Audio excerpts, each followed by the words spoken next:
Hi friends, good evening. This is Dr. Harinath Reddy, Director Shankaran AI Study Circle.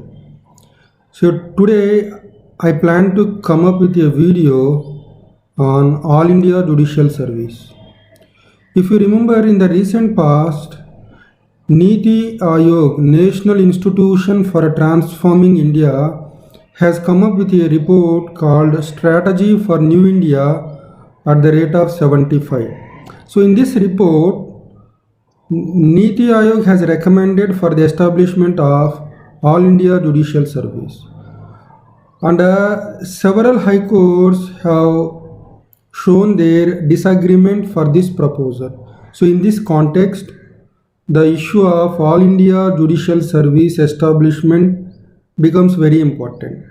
So we will discuss the case for All India Judicial Service in 4 videos.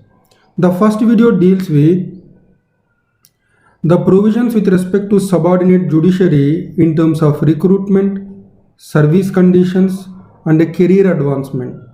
So with respect to recruitment, service conditions, and career advancement of subordinate judiciary, there were a number of problems, and because of these problems, there was a demand for the establishment of All India Judicial Service to improve the efficiency of subordinate judiciary.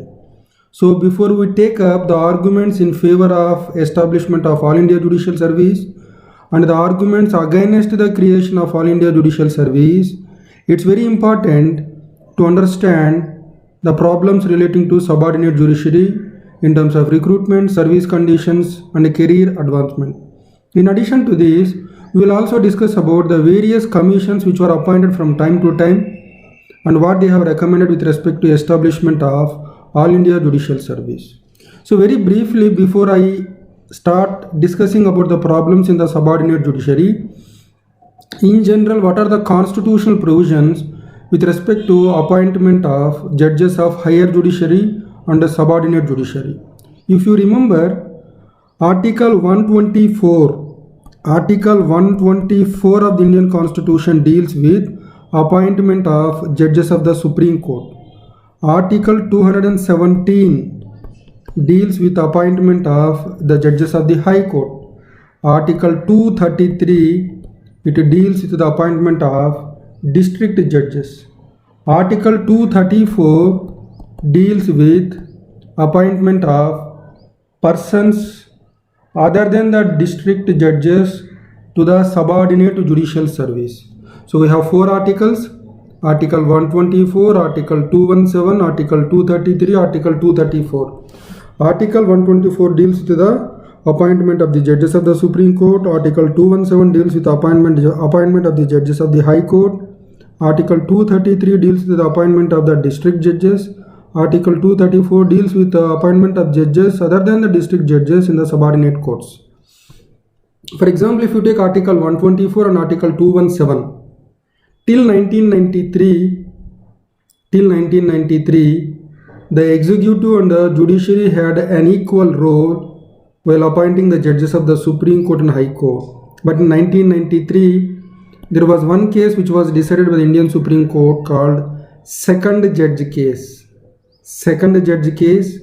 This is also called Supreme Court Advocates on Record Association versus Union of India 1993. This case was decided by a 9-judge bench. So in this case, the Supreme Court said, while appointing the judges of the Supreme Court and the High Courts, the executive branch of the government, that is the President of India, on the advice of the Union Cabinet, will consult the Chief Justice of India and other judges. After consultation, if there is a disagreement between the executive branch and the judicial branch, the judiciary shall have primacy, supremacy. The opinion of the executive branch can be ignored. And in the second judge case, the Supreme Court also said there will be a body called Collegium for appointing the judges of the Supreme Court and High Court. And it said that this collegium will contain 3 judges, Chief Justice of India and 2 senior most judges of the Indian Supreme Court. Similarly, in the third judge case of 1998, which is the presidential reference case, in this case the Supreme Court said collegium contains not 3 judges but it contains 5 judges. While appointing a judge of Supreme Court, collegium contains the Chief Justice of India and the 4 senior-most judges of the Supreme Court, not the High Courts. But while appointing a judge of the High Court, collegium contains only 3 judges, Chief Justice of India and the 2 senior-most judges of the Supreme Court. So as the situation stands today in India, with respect to appointing the judges of the Supreme Court and High Court, the collegium has the final vote, which means it can reject the opinion given by the executive branch. But if you take the subordinate judiciary, if you see the articles 233 and 234, the constitution itself had explicitly made it clear, while appointing the district judge, while appointing the judges other than the district judge for subordinate judiciary, the recommendation of the High Court is binding on the governor.